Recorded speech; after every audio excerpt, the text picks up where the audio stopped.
Hello friends, എല്ലാവർക്കും സ്വാഗതം പുതിയ വീഡിയോയിലേക്ക്. ഇന്ന് ഞാൻ വന്നിട്ടുള്ളത് വളരെ എളുപ്പത്തിൽ ഉണ്ടാക്കിയെടുക്കാൻ പറ്റുന്ന നല്ലൊരു ഈവനിങ് സ്നാക്ക് ആയിട്ടാണ്.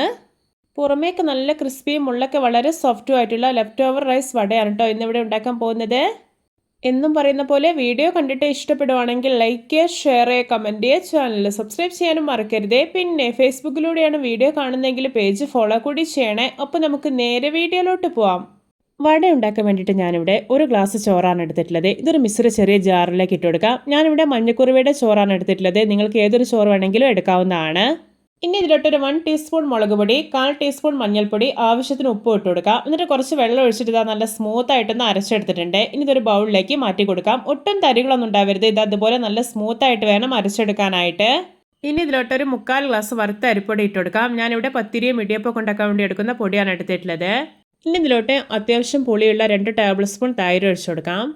ഇനി ഇതിലോട്ട് ഒരു വലിയ ഉള്ളി അരിഞ്ഞത്, 3 പച്ചമുളക് അരിഞ്ഞത്, ഒരു കഷ്ണം ഇഞ്ചി അരിഞ്ഞത്, പിന്നെ കുറച്ച് കറിവേപ്പിലയും മല്ലിയിലയും അരിഞ്ഞത് ഇട്ട് കൊടുക്കാം. ഇനി ഇതെല്ലാം കൈ വെച്ചിട്ട് നന്നായിട്ടൊന്ന് കുഴച്ചെടുക്കാം. ഇതിലോട്ട് ഒട്ടും വെള്ളമൊന്നും ഒഴിക്കരുതേ. ഇപ്പോൾ ഇതാ മാവൊന്ന് കുഴച്ചെടുത്തിട്ടുണ്ട്. ഇനി ഇതിലോട്ട് നമുക്ക് ഒരു 4 ടേബിൾ സ്പൂൺ റവ കൂടി ചേർത്ത് കൊടുക്കാം. ഞാനിവിടെ വറുക്കാത്ത റവയാണ് എടുത്തിട്ടുള്ളത്. എന്നിട്ട് വീണ്ടും നല്ല പോലെ ഒന്ന് കുഴച്ചെടുക്കാം. ഇപ്പോൾ ഇത് നമ്മുടെ ബാറ്റർ ഇവിടെ റെഡി ആയിട്ടുണ്ട്.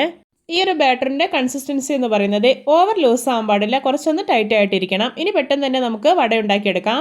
അതിനായിട്ട് ഞാനിവിടെ ഒരു കടായിൽ എണ്ണ ഒഴിച്ച് നല്ലപോലെ ചൂടാക്കി എടുത്തിട്ടുണ്ട്. ഇനി കുറേശ്ശെ മാവ് എടുത്തിട്ട് എണ്ണയിലോട്ട് ഇട്ട് കൊടുക്കാവുന്നതാണ്.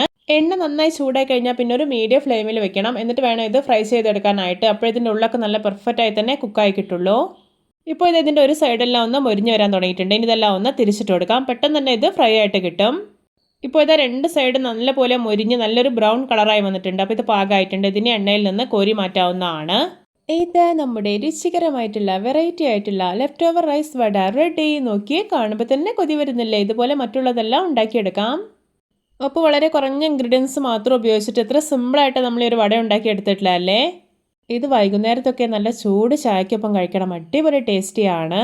ഇപ്പോൾ ഇത് സെക്കൻഡ് ബാച്ചിലുള്ള ലെഫ്റ്റ് ഓവർ റൈസ് വടയും നല്ല പെർഫെക്റ്റ് ആയി തന്നെ റെഡി ആക്കിയിട്ടുണ്ട്. ഇതും എണ്ണയിൽ നിന്ന് കോരി മാറ്റാവുന്നതാണ്.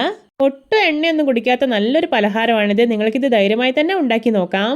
ഞാനിത് നിങ്ങൾക്കൊന്ന് മുറിച്ച് കാണിച്ചു തരാം. ഇതിൻ്റെ പുറമേയൊക്കെ നല്ല ക്രിസ്പിയും ഉള്ളൊക്കെ നല്ല സോഫ്റ്റും ആയിട്ടാണ് ഇരിക്കുന്നത്. എല്ലാവർക്കും എൻ്റെ variety and tasty left over rice vada recipe ഇഷ്ടപ്പെട്ടെന്ന് വിചാരിക്കുന്നു. ഇഷ്ടപ്പെട്ട സപ്പോർട്ട് ചെയ്യാൻ മറക്കരുതേ. അപ്പോൾ ഇതുപോലെയുള്ള വെറൈറ്റി വീഡിയോകളായി നമുക്ക് വീണ്ടും കണ്ടുമുട്ടാം. Okay, bye bye.